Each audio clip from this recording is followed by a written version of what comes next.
stories that have proved your faithfulness. I've seen miracles my mind can't comprehend. There is beauty in what I can understand.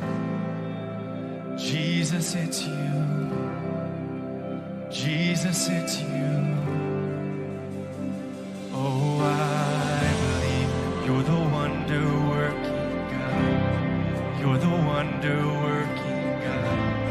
All the miracles I've seen, you're too good to not believe. You're the wonder-working God, and you heal because you love. Oh, the miracles I've seen, you're too good to not believe. Too good to not believe. Too good to not believe. Oh, I can't resurrect a man with my own hands, but just the mention of your name can raise the dead. So all the glory to the only one who can. Sing Jesus. Jesus is you. Jesus is you. Jesus is you. Oh, and I believe. You're the wonder-working God.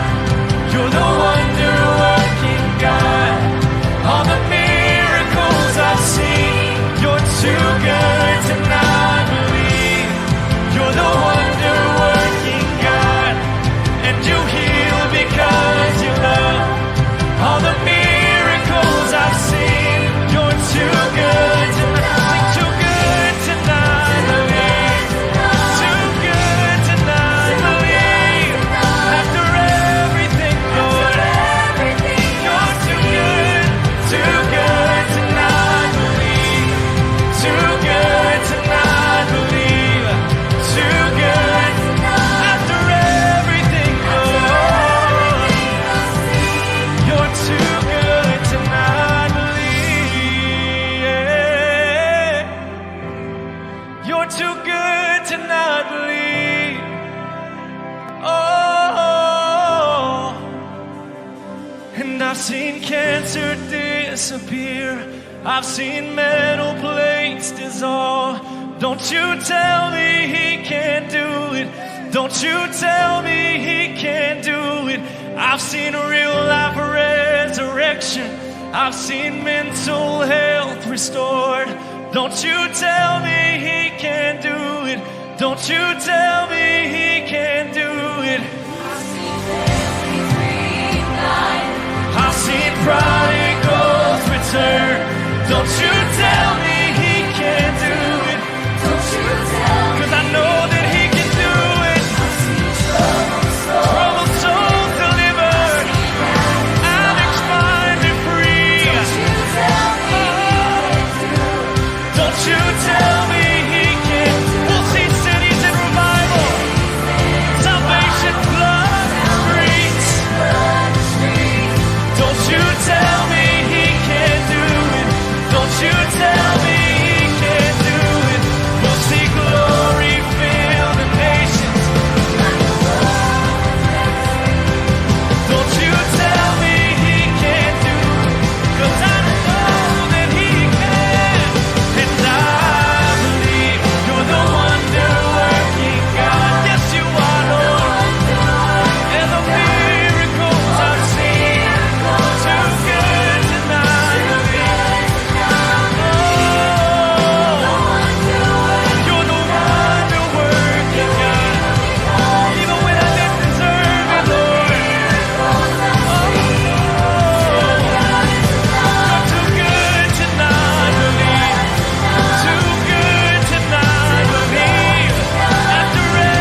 Come on, why don't we lift our hands one more time? God, we magnify your name, Jesus. God, thank you, Lord, for everything that you're doing. Amen, amen. You can go back to your seats. It is always a privilege to have everybody here with us on First Wednesday. All right. It's good to be in here with Anthem and have City Kids and just have everybody together as a family. How many of you have been enjoying this Table Talk series? Yes, sir. Pastor, you seeing who's not clapping so you can talk to them on Sunday? Okay. Just want to make sure. We are so excited about this, and this has been going so well, and so many good things have been said week after week after week.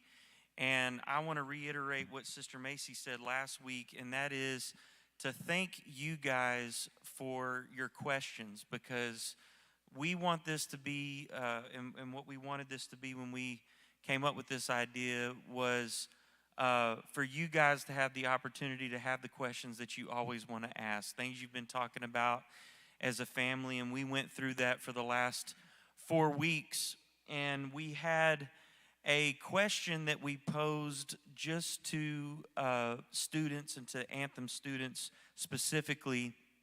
And I'm excited about getting into this tonight because I think it's going to be a help not only for the Anthem students, but I think it's also going to be a huge help for parents, because as a parent of 3 kids, I often don't know what they think.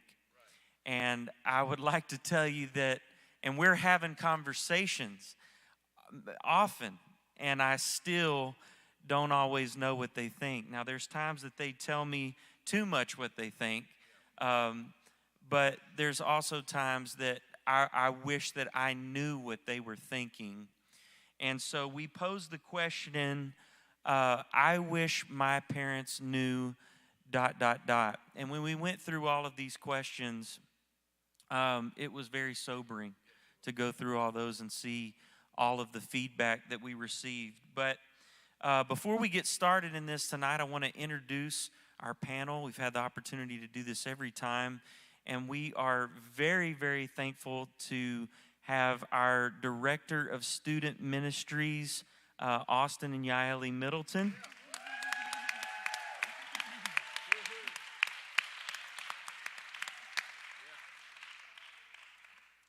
They say, "We love you, Pastor." Somebody's trying to get brownie points. One of the things that we do know, I wish you knew that they're trying to butter you up.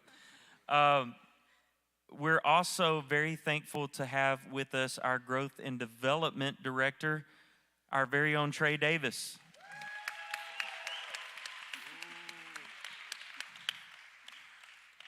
Or as Greta calls him, the Silver Fox. So, not as I call you, but as Greta. And then we are also so very thankful to have our very own Pastor Ron Macy with us tonight.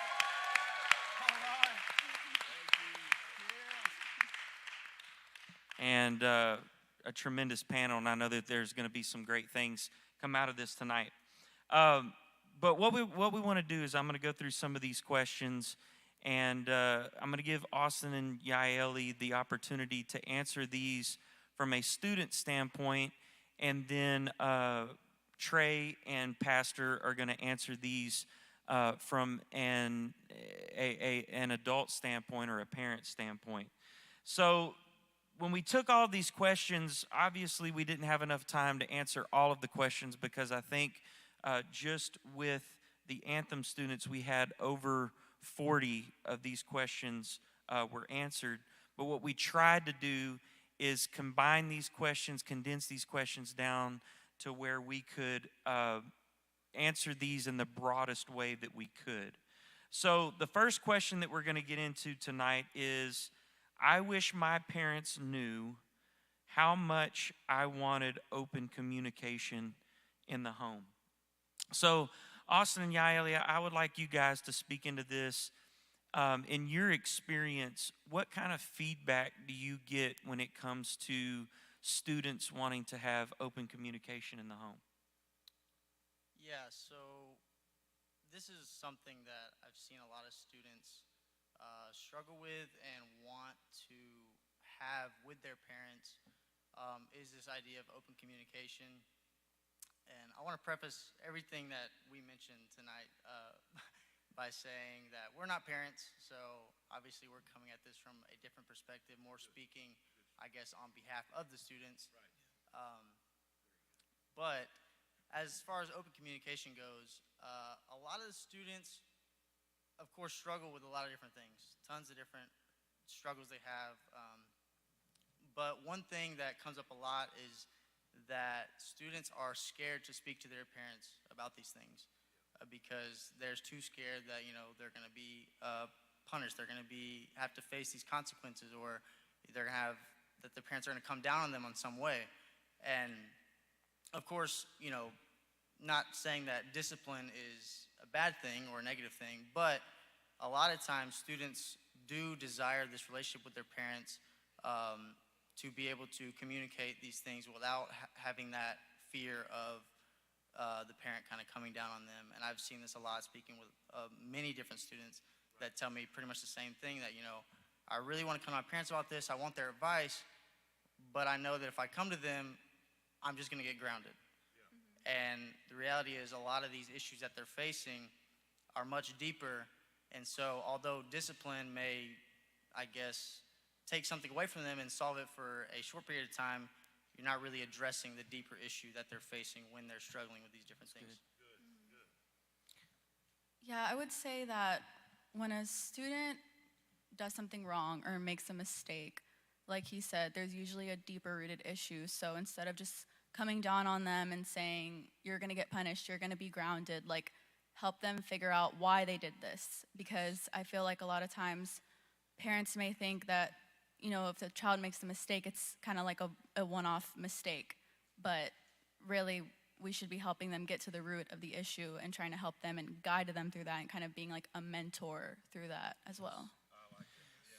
That's awesome. Let me ask you this, Trey and Pastor. As a parent, what are some ways that some practical applications to that you can maybe speak into, that as a parent that you can, because we do feel like kids do need discipline. None of us are saying do away with discipline, but how do you find the balance between discipline and having open communication in the home? Because I can tell you as a parent myself, it's hard to find that balance. So, specifically speaking to what you're just asking there, I think the open communication and the discipline piece probably should not be separated. I think open communication is really not like a different animal. It is its own thing. Discipline happens within that. I mean, within communication, we're talking about, okay, if you do this, here's consequences, and then you follow through on that. So that is what I would say in response to what you are talking about, as far as finding the balance between those two in particular. I'd like to hear what Pastor says about that as well, but I know in dealing with this open communication idea within the home, it's very important, I think, for us as parents to actively get out in front of this communication piece. So everything in Hollywood is not bad. Everything in Nashville is not bad. Everything in the public school agenda or public school system is not bad. But there are some very loud voices in all of those venues that are speaking, trying to get the attention of our young people. And I think we as parents, we need to be out in front of that communication piece so that we can make sure our young people have questions. A couple weeks ago in staff, when we were talking about this, my thoughts about this are our young people have questions, and it's because they're young people. There's a reason we go to school the first 12 years of our life versus the last 12. We don't know when the last 12 is going to happen, and the first 12 are the most formative. Now, ideally, I would like to put this out there, ideally, I think we should strive for Team Middleton and Team Macy and Team whoever. I think if both parents and the young people can realize that our young people are facing issues and they're going to be making decisions that affect the rest of their life, and they have no life experience to draw from, then we can together work together through these issues to help set them up for success. So I feel like getting out there in front of this. So the big thing I think to take away from this is our young people have questions. They're going to ask their questions. And I think my boys, 22 and 17 years old, I pushed very, very hard for them. When you have questions, you can ask me anything in the world you want to ask me. You just come to me. With that in place, I get to decide, are they mentally, socially, whatever, spiritually, prepared for how much answer, and then I can give that kind of answer. But I get to be the one that gives and they're not Googling and getting bad information, so by me really stressing whatever question, and I'm not going to crucify you because you ask a question. I'm not going to, take you outside the camp and stone you because I think because you're asking, you must be guilty. We don't want to do that, but at the same time, I want to understand or help them understand that you can ask me anything you want because I want them to get the right information the right way when they're ready for it. Now that was good, don't you think? All of that, man. Yeah, let me say this. As parents, when we talk about these things, we're always like, well, if they knew what all I was having to do and everything, they wouldn't be asking all these questions. And I'm trying to do the best I can. I know how that feels as a parent because it's almost as if, well, are we against the parent idea? And that's not the case.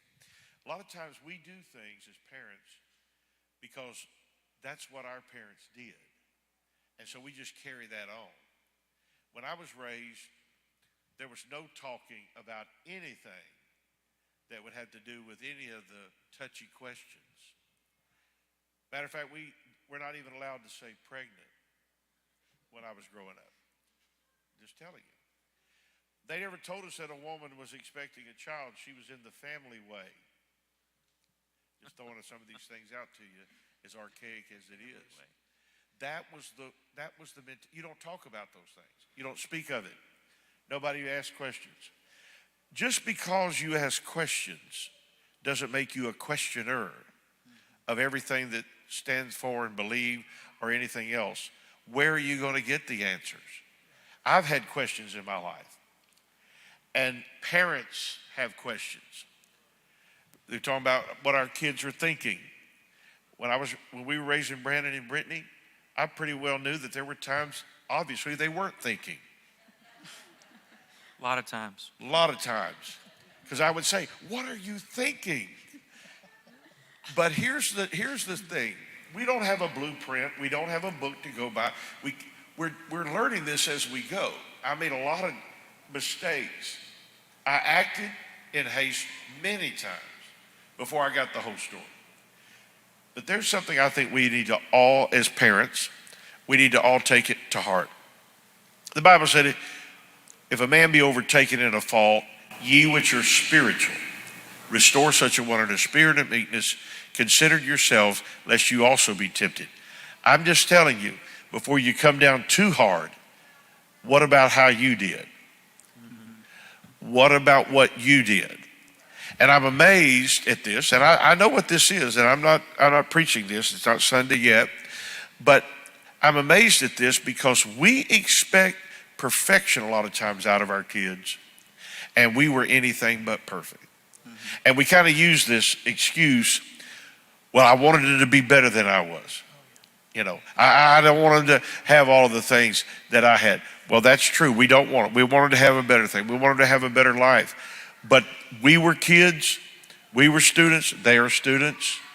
or kids or whatever the case may be.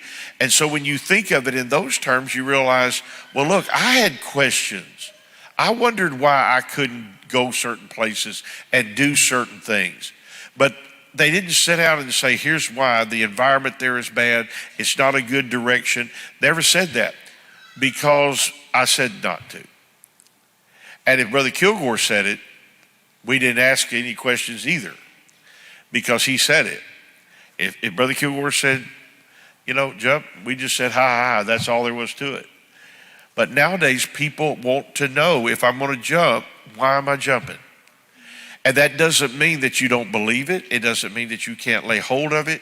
But when you stop and say, listen, the reason we don't go to that place or that activity is, even though it may not look wrong on the surface, it is a path that is taking us in the wrong direction.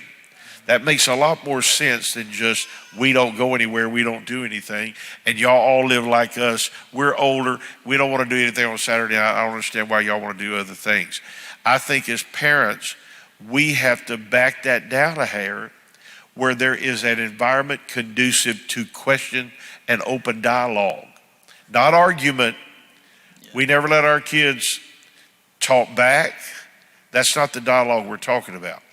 We're talking about saying, well, I was just always wondering why we didn't do this, and then open that up. And you don't need to run and be afraid. You don't need to check friendships to see if they're talking. Listen, there's plenty of talking going on. Plenty of communication among students, of course. And so what we've got to do is insert ourselves in there, as you said, get ahead of it, and start talking about, here's the things that we have. There's just some things we don't do because it's really not good for us. It takes us the wrong way. That was great.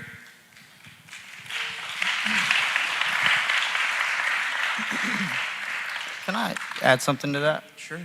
I do want to say that I feel like this idea of open communication, or questioning, is sometimes seen as like a negative thing, but I see it, especially just working with students, that I encourage this idea of open communication, because it gives us the opportunity to speak truth into their life.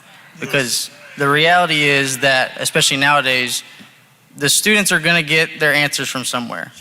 So it's better that we are giving them the answers rather than them looking for them elsewhere. So. Oh, that's good. That's very good. Yeah, that's very good. So I want to get into this second question, and I feel like this second question runs parallel a little bit to what we were just talking about in the first question. But the second question is, I wish my parents knew how to move beyond parenting and into mentorship. So I know that probably as some people hear that question, they're going to go, well, what does that even mean? So maybe, Austin, you can explain from your point of view and from students that you work with on a regular basis, kind of what that means. Yeah, so of course I'm not a parent, but I feel like this question really applies more so to the older students, say 18 and up, 16 and up, whatever that looks like, and every situation is different. But I've seen, and what I've noticed speaking to these older students, is that it seems like a lot of parents, and I'm not attacking any parents, so I don't want to. I'm trying to protect myself here a little bit, because my parents definitely struggled with this. So I'll use them as an example, or they did not struggle with this. Sorry, but I feel like this is something they did really well. Was they allowed me to figure things out for myself as I got older, not in a way where I could just do whatever I want, but they were more there to guide me rather than parent me, if that makes sense. So as I was developing into an adult, I was able to develop into an adult and mature, and this goes hand in hand with open communication, is that as students get older, we look at it as like, I'm so scared, I don't want to let go, I don't want them to leave, I don't want them to do these bad things. But it's better if you are in that from a mentor standpoint, because you'll be able to speak into these things and they will be able to come to you for advice and look to you to guide them if they don't see you as this parent figure. Instead, they see you as this mentor, someone they can look up to, someone that they want to model themselves after. So I think hopefully that answers. Anything to add to that? So, from a parent standpoint, what are some things that can be done, Trey and Pastor, from a parent standpoint to maybe help us? Because the Bible says, train up a child in the way that they should go, and when they're old, they'll not depart from it, which includes training, which means you have to have open communication, or there's not going to be any training taking place. So the responsibility of parents is to be a trainer. But what are some things that we can do in order to obviously continue to be a parent, but also lead and guide our students, our kids, in a way that will help them to be able, where we can partner together and go through some of those things and have those tough discussions?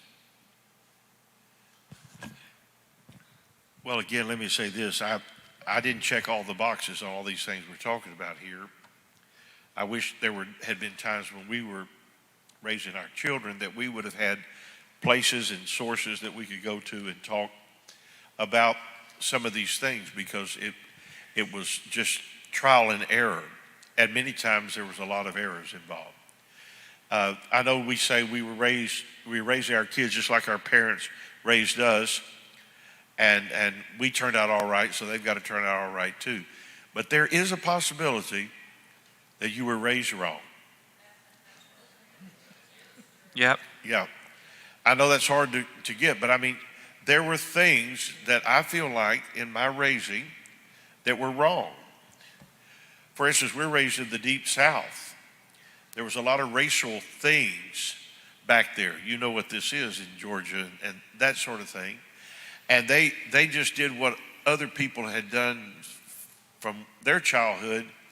And we had to, as a family, unlearn some of those things and point in another direction. So it could be that you were raised wrong, but you can make that right. And I think one of the things, and I want to hear what Brother Trey has to say, but I think one of the things as parents that I wasn't good at this, but I got better at it, is that when you hear that something has gone on, that they've done something you didn't want them to do or you were afraid of, number one thing you need to realize is this. A lot of times we respond in a very tough, hard way because we're embarrassed by it. Mm-hmm. Number one thing. Everybody's going to think I'm not raising my kid right. We're going to think that my kid's no good. Well, let me tell you, there's no temptation taken anybody, but that is common to man. So there's nobody wearing wings. So that's one of the first things. The second thing is, many times we'll have a knee-jerk reaction. We'll just, oh my goodness. And you're grounded from now to the end of the year. You'll never have a car. You will never, because we're scared, we're worried, we're desperate, and we're going to stop this right now. You can't associate with anybody anymore. You're just going to be here by yourself. We'll drive you to the service and pick you up. And, it's easy to have that kind of reaction. But it might be good to pray about it, think about it before you have the little talk afterward. Because God can help you. And I remember one time Brandon got in trouble. I know it's hard to imagine this. I had to have been falsely accused. And it was at a youth event in Lufkin, Texas. And so Sister Macy and I had to go up there and get him. I was embarrassed. He was humiliated. He was upset. I was scared. It was more He was scared. Yeah. But then they took him in to sit in Brother Kilgore's office. He and his buddy, they got in trouble. And I'm going to take him home. Brother Kilgore talking to him. And man, I was upset and I just laid into it.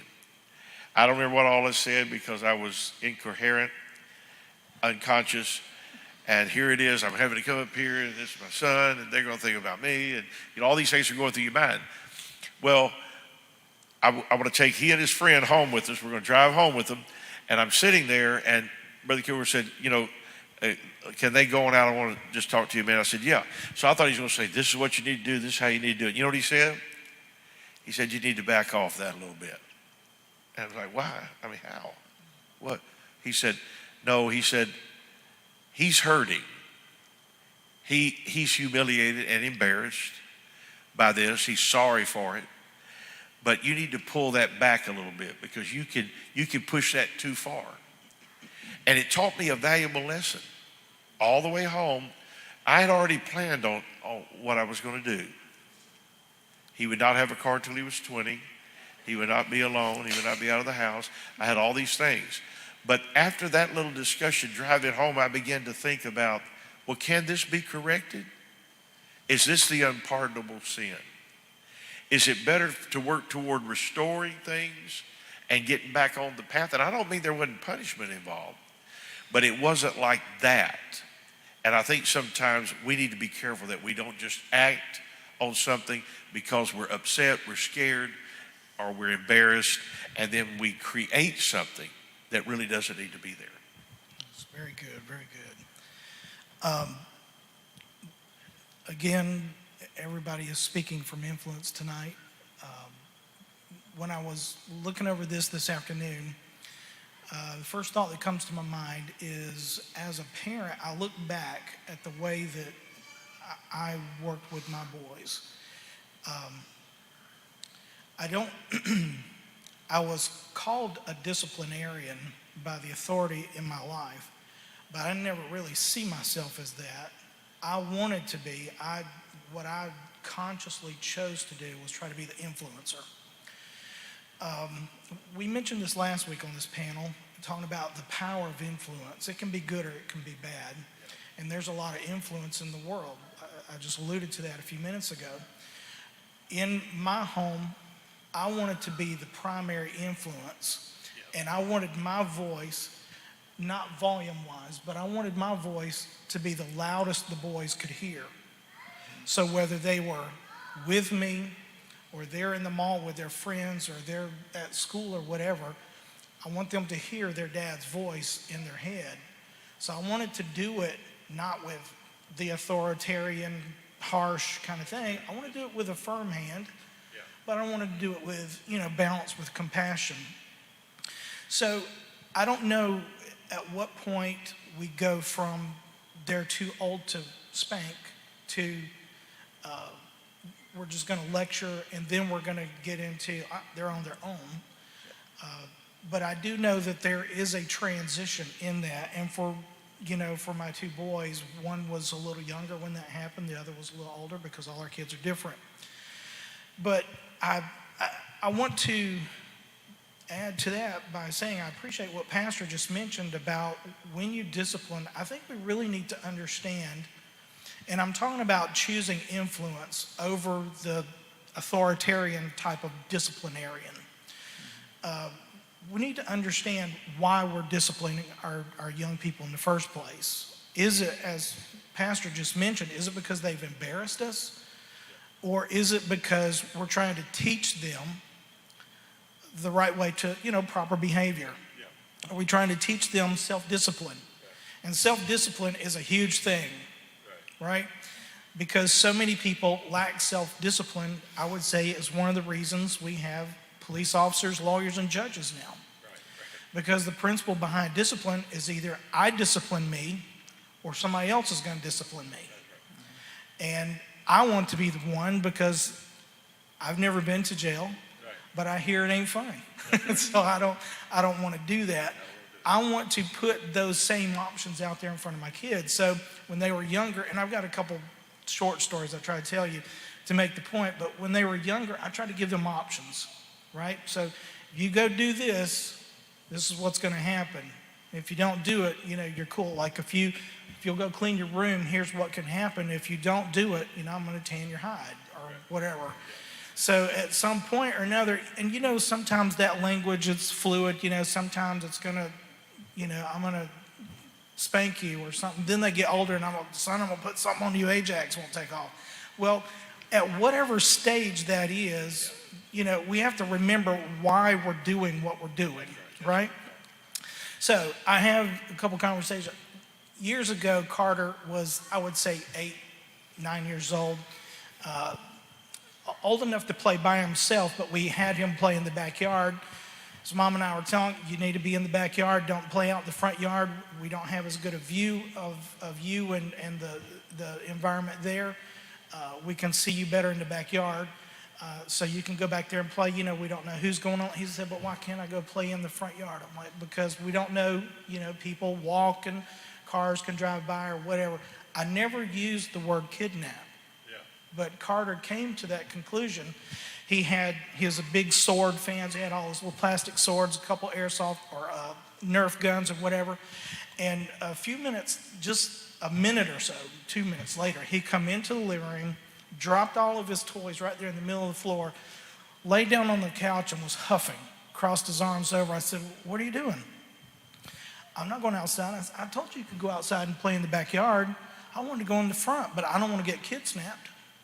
So right in the middle of all this, number one, he got the conclusion that we were trying to get for him, and he invented a new word too, kid-snap. Never heard that one before, but there it was. Never heard it. He got older, and this conversation happened just whenever the potential ice storm was back at the first of the year. He and his girlfriend, she lives in Beaumont, he lives in Katy, and she had been there for the afternoon. He was going to be taking her back home, and I received a call from his mother. You need to talk to him and tell him he does not need to do this. Carter's 22, so I called him and I said, Carter, and this is the way I have always done with both of my boys. Here's the facts, okay? And I'll try to put as much information out there so I feel like you can make a better decision when you have all the facts, right? So I put it out there. I told him, I said, son, you're 22 years old. I'm not going to tell you you can't drive to Beaumont. Yes, there is a pending ice storm. I don't know if it's going to ice or not, but you're smart enough to read your weather app. You're smart enough to go out there and look at the weather and see if there's ice in the road, and I think you are smart enough to understand whether or not it's a good idea. But I want to add to this. You are a man, and because you're in this car with this young lady, you are not responsible for one person any longer. As the man, you're responsible for two people. So now, with that in mind, you need to make a decision as what you got to do.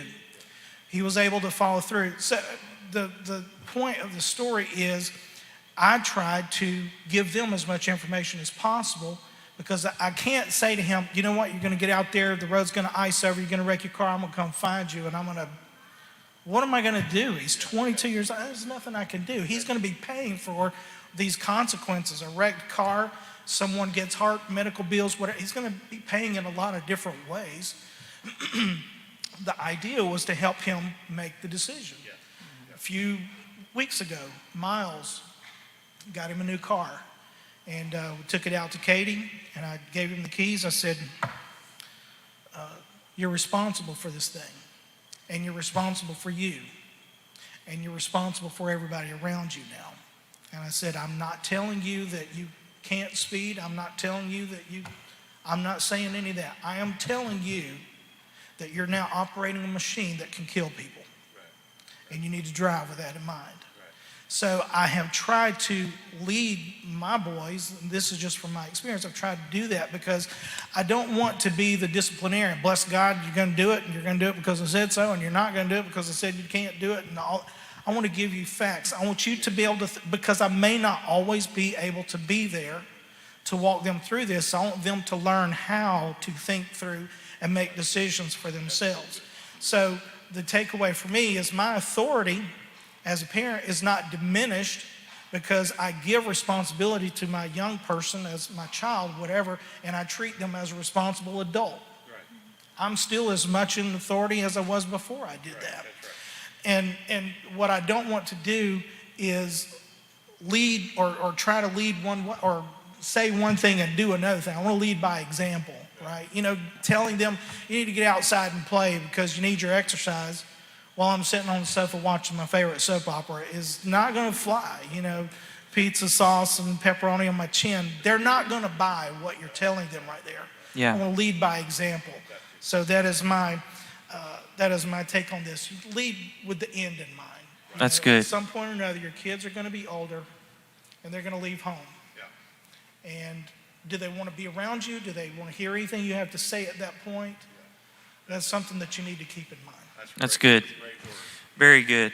I want to get to this next one, and this was very eye-opening and something that we actually spent some time talking about when we were putting this question together. But the third question is, I wish my parents knew that I deal with mental health issues such as loneliness, depression, anxiety, unrealistic expectations, jealousy, and fear.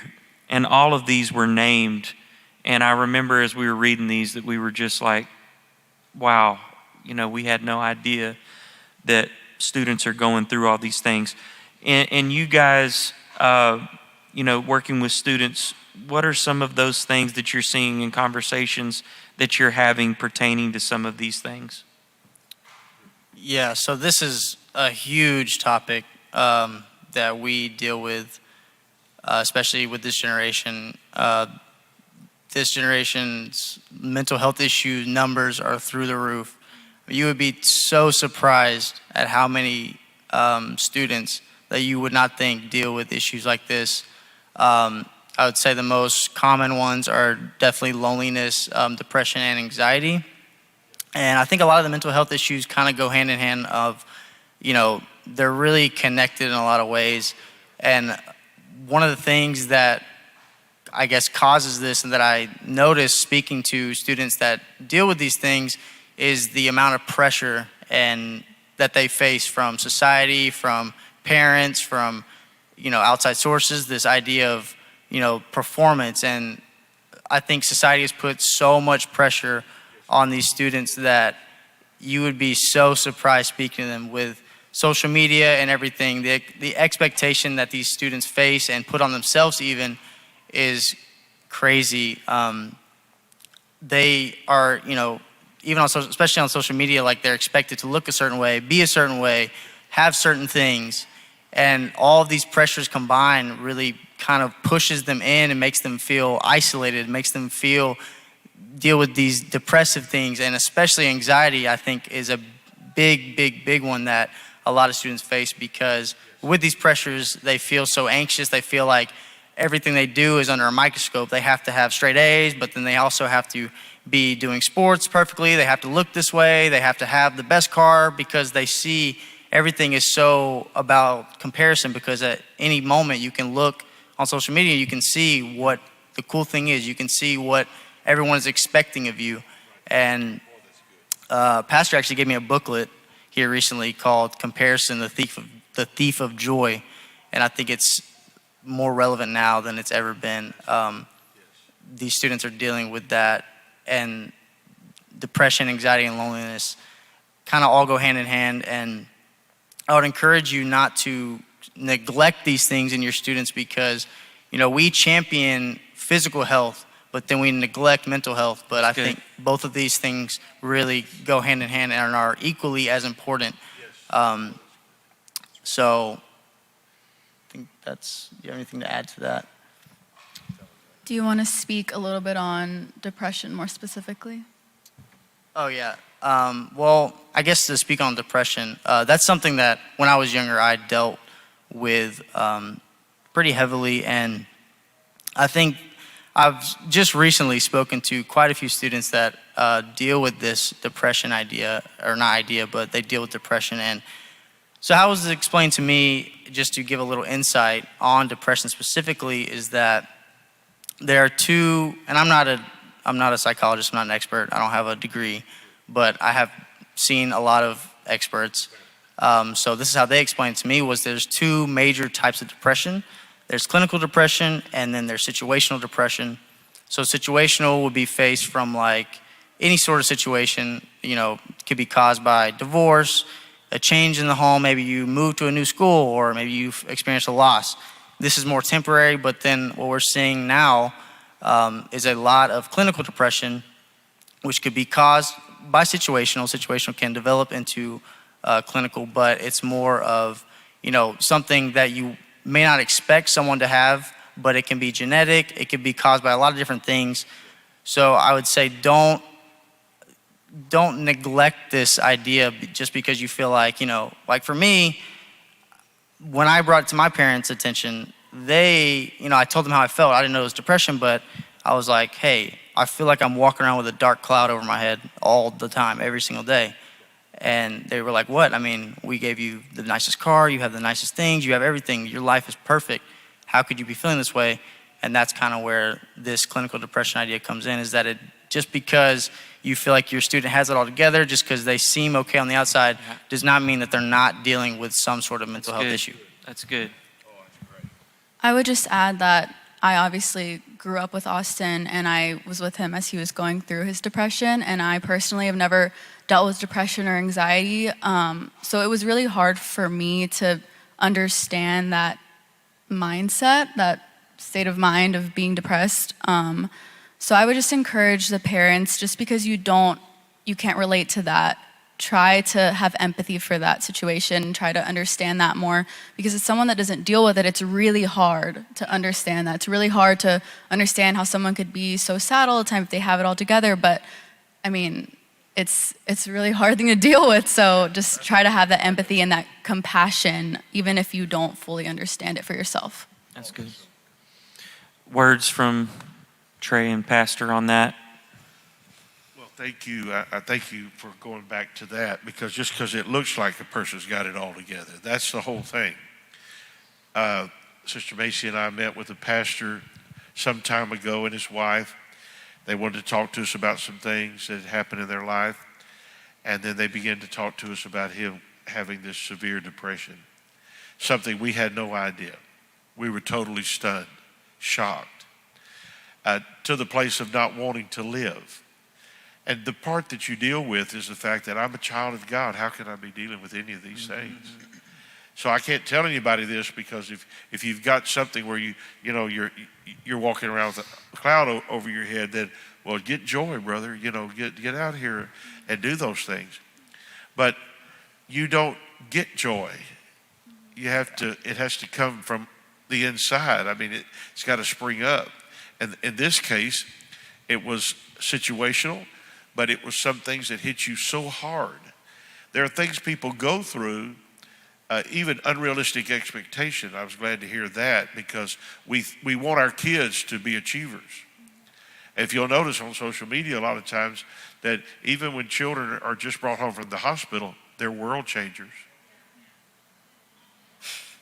Tell them what they really might be, Pastor. Well, they might just be diaper changers. That's what I said to our family. I said, hey, world change, okay, good. They changed the world, great. But they might just be diaper changers. Maybe if you change the right diaper, that would be the one that changed the world.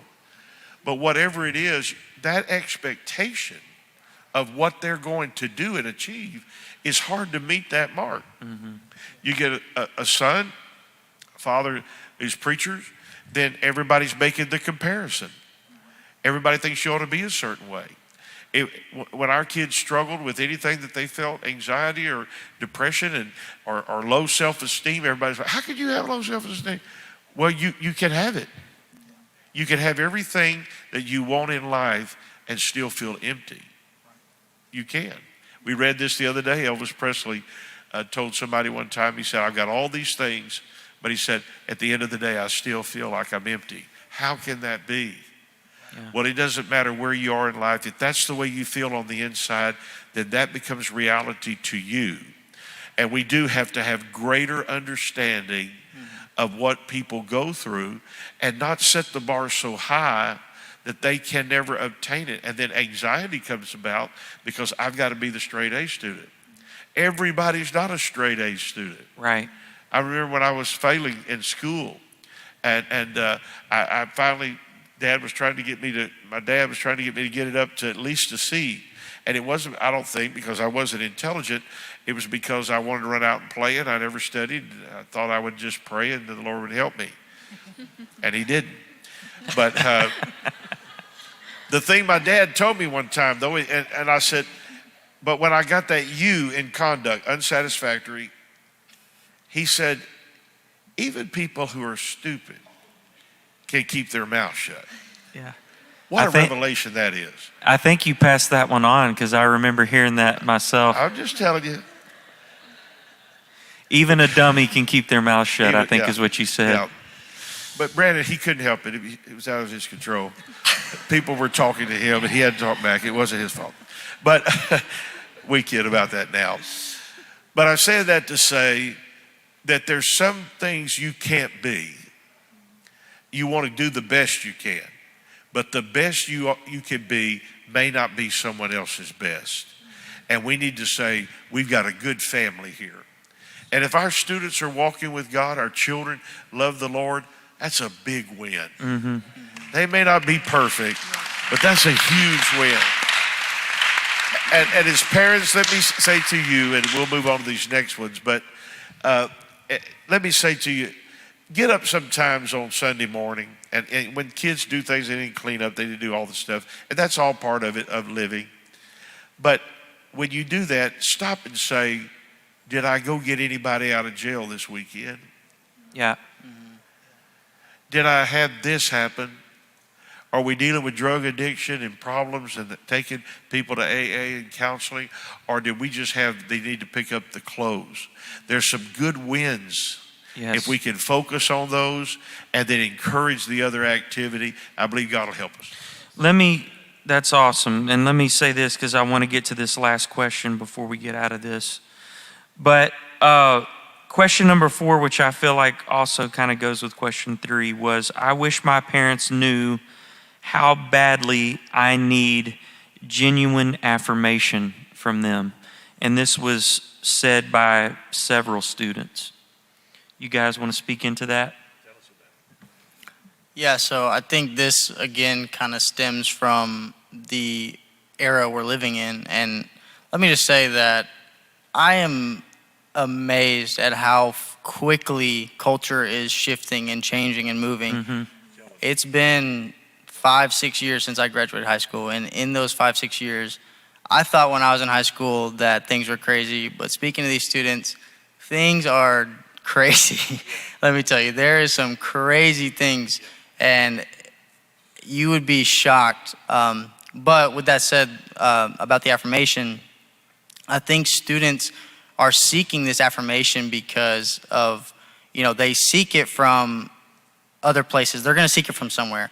And this era we're living in, this generation, is full of seeking affirmation from, likes, comments. It's kind of like I don't even know what the word would be, but it's just flooding with these endorphins, and you're seeking this, I'm trying to be approved.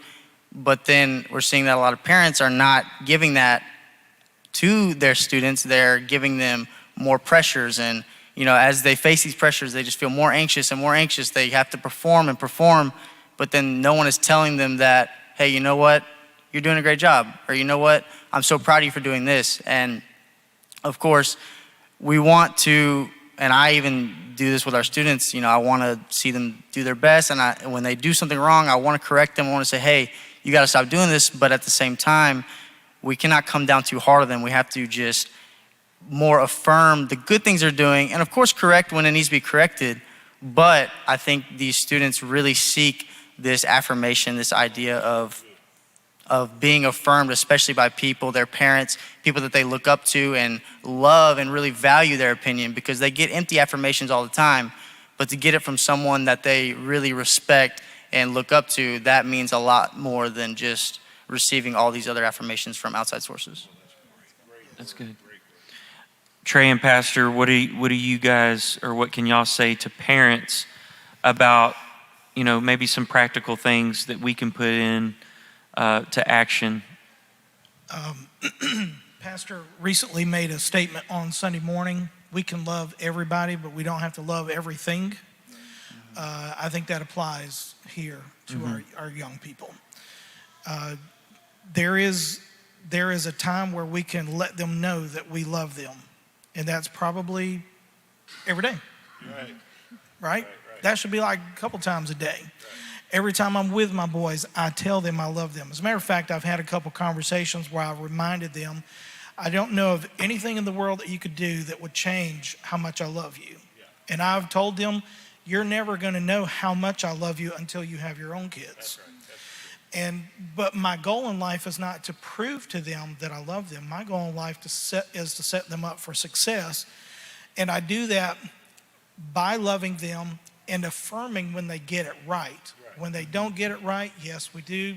Hey, this is not right, and you know what's wrong with it. Can you tell me what's wrong? Tell me what happened there. What happened?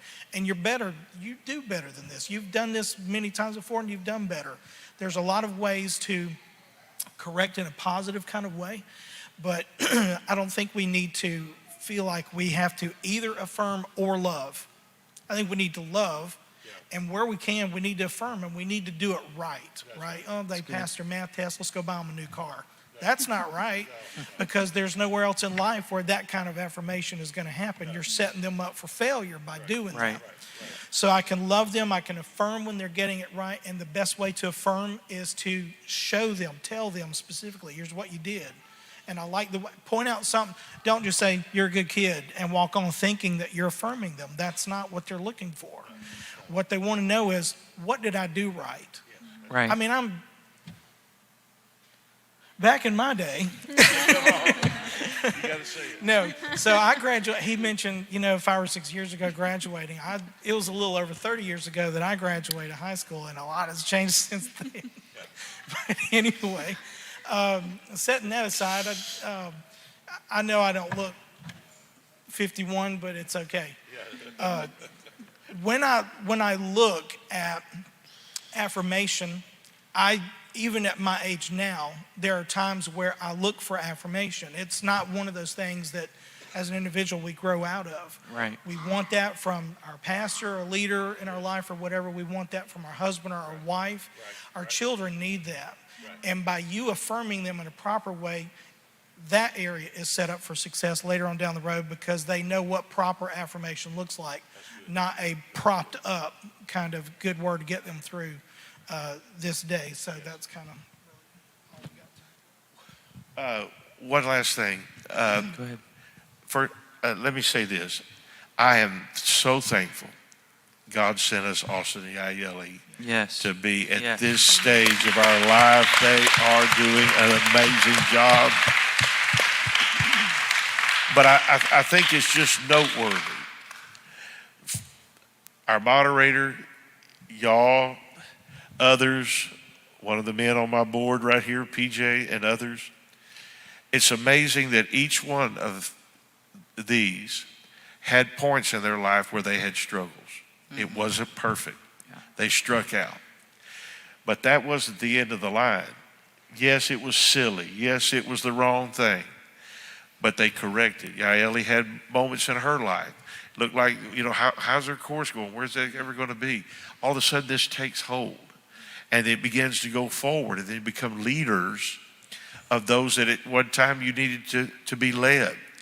The last thing with unrealistic expectation, which I believe causes anxiety, depression, and everything. I had a man in my church that he made his son go get a haircut. This has been many years ago. And the son came back and he was angry. The dad was, and he told me, he said, I don't like the way he cuts his hair, so I have to go back. Well, his hair was short as all get out. But he wanted it shorter than that.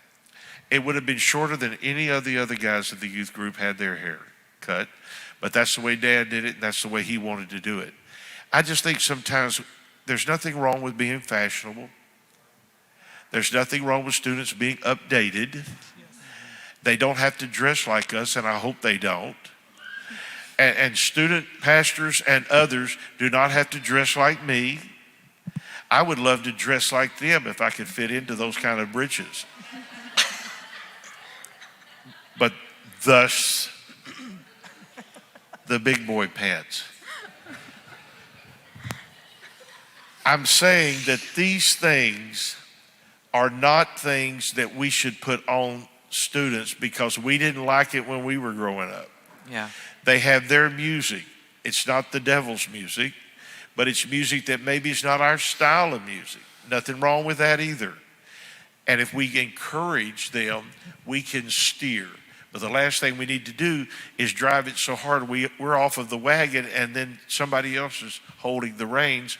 Sometimes in life, parents, I found this out, and y'all take it away from here, but sometimes you're just in there leaning just one way or the other. You're not really steering it at all.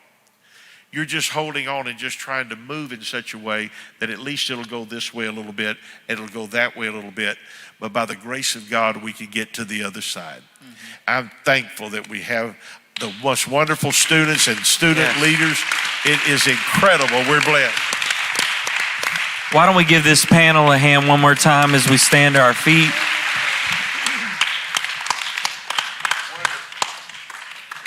I noticed that some of you could not clap and stand at the same time. We'll work on that. That'll be our next series.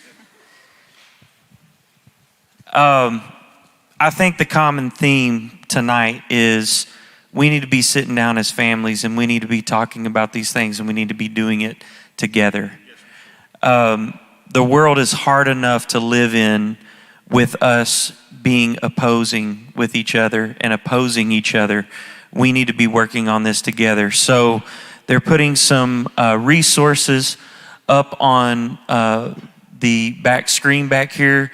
Check these things out. If you've ever read anything from Dr. Meg Meeker, unbelievable. There is a page that you can follow on social media called Raised Good. But we live in a day where there are tons of resources out there where we can learn, that we can continue to be better, not only as parents, but as students also, and work on this thing together. If I could say anything to students, it would be that your parents are not working against you. That things that they say, that things that they're doing for you, even though sometimes it feels like, why in the world are they always pulling against me?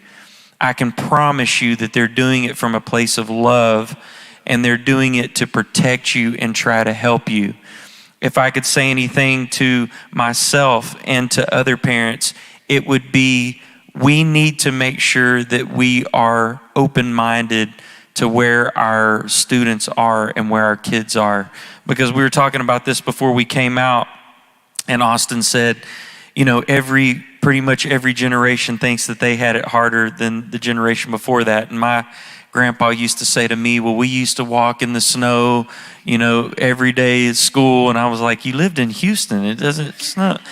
And it snowed and uphill both ways. And we were shoving newspaper into our shoes. We didn't have socks. And some of that was true. Some of it was not. But I told Austin, I said, I don't feel like we had it harder than this generation has it. Because I've had to have conversations with my kids at an early age that my parents never had to have with me. That I had to sit down with them and go, here's what this means, and here's where this confusion is, and here's what I know you're hearing at school, but here's where we stand, and here's where the Bible stands. Things that I never thought I would have to talk to my kids about. I've had to have those conversations, and I wish I could have recorded them because some of them were very humorous. But we had good conversations, and we were able to talk about things. And I think it's so important, Trey mentioned this earlier, to get ahead of those things and say, hey, I know you're going to see this. I know this is going to be happening in your school. And if you think that you're going to be able to keep your kids away from the world and away from everything that is creeping in, you're not. You're not going to be able to do it. You're not going to be able to put enough rules on them. You're not going to be able to build enough walls around them. And I'm not saying don't protect your kids, but I'm saying that there are things encroaching in the church and on the world that we better be talking about and better be educating our kids about, so they know not only what to stand up for, but why they're standing up for those things. Pastor, thank you. I wanted to see if you could close us out in prayer, Pastor, because I know that these things are difficult. And I can tell you as a parent that one of the fears with open communication is, are they going to ask me something that I don't know? Yeah. The answer is yes. Yeah. They will. They will. And it's okay to say, I'm not sure, but I will find out. Right. And it's okay to discover these things together. So, Pastor, if you could pray for wisdom and close this out tonight. Lord Jesus, we thank you for our time together, these table talks. are so valuable to us. I thank you for our students today, an incredible group today. We're in this thing together, parents and students. If we could wrap ourselves together and we could reach out to nail-scarred hands and you hold us tight. Give us wisdom beyond our years. Give us wisdom beyond our education so that we can lead and guide and mentor those that are following after us. Keep us under the shadow of your wing today. Bring us back in the service this weekend in Jesus' name. Amen.